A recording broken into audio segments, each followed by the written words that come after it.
The Sino-Japanese War, the Republic of China against the Empire of Japan, raged from 1937 to 1945.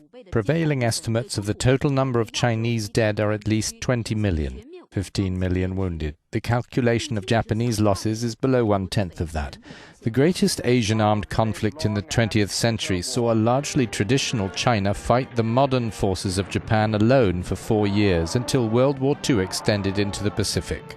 The Chinese nationalists and communists fighting each other temporarily retrained their guns on the common enemy.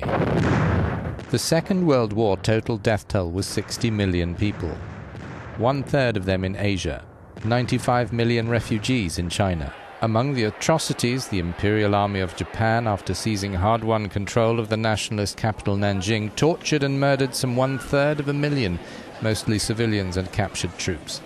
And tens of thousands of Chinese women were raped over a period of 6 weeks. Europeans there bore witness. That was at the end of 1937.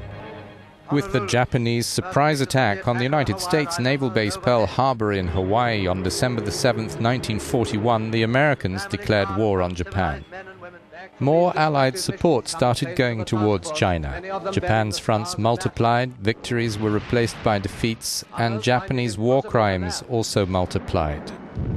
On August 15, 1945, Emperor Hirohito broadcast a speech of unconditional military surrender. A few days later, the Japanese forces in China stood down, formally surrendering on September 9th. Verging on civil war, China's reconstruction and rehabilitation were handicapped. The traumas left unattended included those of the sex slaves. As in all Japanese-occupied territories, between tens of thousands and hundreds of thousands. Zhang Jiantu was one of the so-called comfort women, aged 15 when she was taken, now 89. Hirohito lived to see Japan become the world's second biggest economy. Beijing agreed not to seek any restitution for war crimes. Zhang has never received even an apology.